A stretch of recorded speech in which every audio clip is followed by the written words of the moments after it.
What if you gave everything, your soul, your passion, your truth to the world, and the world gave you back nothing?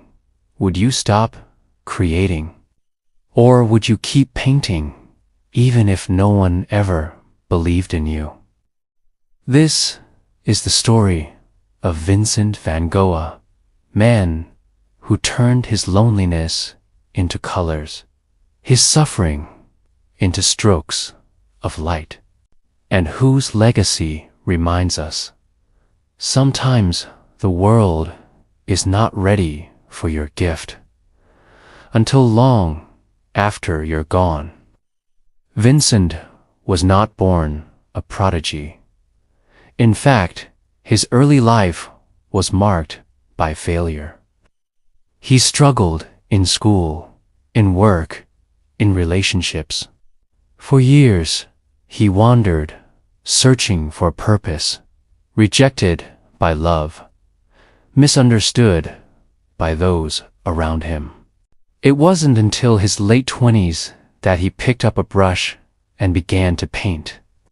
By then, he was already carrying a lifetime of pain, and that pain would seep into every canvas. But here's the paradox.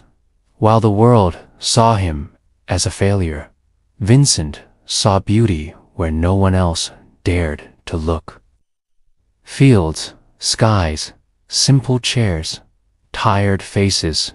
He transformed the ordinary into visions of the eternal.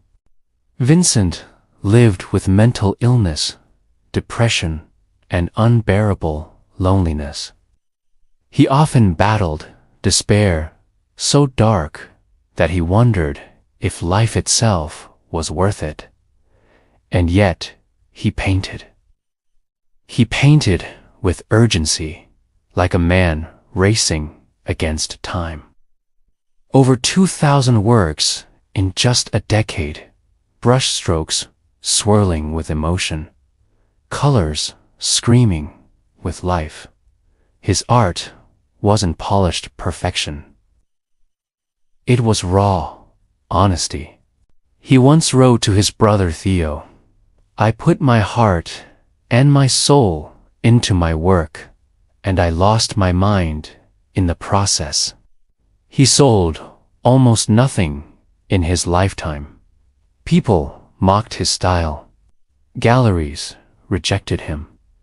The world dismissed him. But Vincent kept painting, not because the world applauded him, but because his soul demanded it. In 1890, tormented by illness and despair, Vincent took his own life at just 37 years old. At his funeral, his paintings were still unsold, his genius still unrecognized. And yet, decades later, his art would change the world. Starry Night, Sunflowers, The Terrace. Today, his paintings sell for millions, hang in the most prestigious museums, and inspire countless hearts. Vincent never lived to see the impact of his work. But impact doesn't always belong to the present. Sometimes, the seeds we plant bloom in fields we'll never walk through. Psychologists describe Van Gogh's journey as an example of tragic resilience, the ability to create meaning out of deep suffering. Studies show that creativity is often born from struggle. When people channel pain into expression, it transforms trauma into testimony. Van Gogh's brush was not just an artistic tool, it was survival. Experts in art therapy confirm what Van Gogh lived. Self-expression doesn't erase pain, but it reshapes it into something the world can touch, feel, and even heal from. If Vincent's life were a parable, it might go like this. A man plants seeds in a barren field. The villagers laugh. Nothing will ever grow here. He waters them anyway. But long after he is gone, the seeds rise, an endless meadow of flowers that people from across the world come to admire. Vincent's canvases were those seeds. His pain was the soil. His persistence was the water. And his legacy, the flowers, still bloom today. You pour your soul out, and no one seems to notice. Van Gogh's life whispers to you. Your worth is not measured by applause.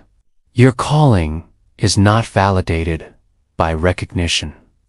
Create because it is who you are.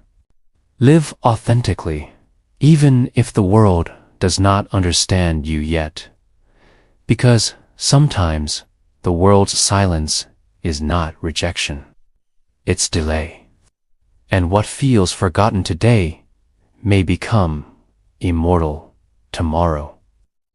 Vincent van Gogh showed us that even a life of pain can paint beauty for generations. His story reminds us that greatness is not always recognized in its own time, but truth never dies, only waits to be seen. So, here's my question for you. What are you creating right now, even if no one notices? What part of yourself are you pouring into the world that may not be understood today, but may one day become your legacy? If Van Gogh's story touched you, tap LIKE to help this message reach others. Share it with someone who feels unseen, to remind them their work still matters. And don't forget to subscribe for more modern parable stories that help us see that even in suffering, there is meaning, and even in obscurity, there can be greatness. Because sometimes the most beautiful stars are only visible in the darkest nights.